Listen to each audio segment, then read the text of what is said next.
बिस्मिल्लाहिर्रहमानिर्रहीम। अस्सलाम वालेकुम वरहमतुल्लाहि वबरकातुहू। आबिद राजा चैनल की तरफ से आज मैं अपने दोस्तों को रसूलुल्लाह सल्लल्लाहु अलैहि वसल्लम का एक बहुत ही प्यारा फरमान बताऊंगा। उससे पहले मैं अपने तमाम दोस्तों से गुजारिश करूंगा कि इस पर आपने ज़रूर अमल करना है।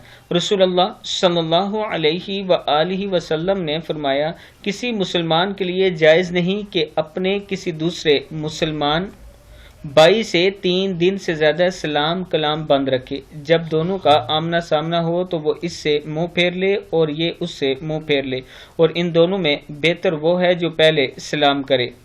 तिरमिज़ी की हदीस है।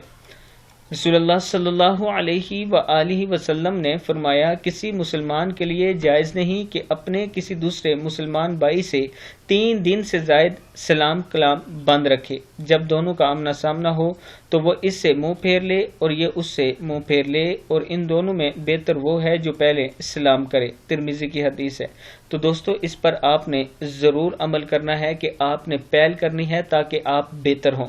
इस वीडियो को आप दोस्तों ने आगे ज़रूर शेयर करना है।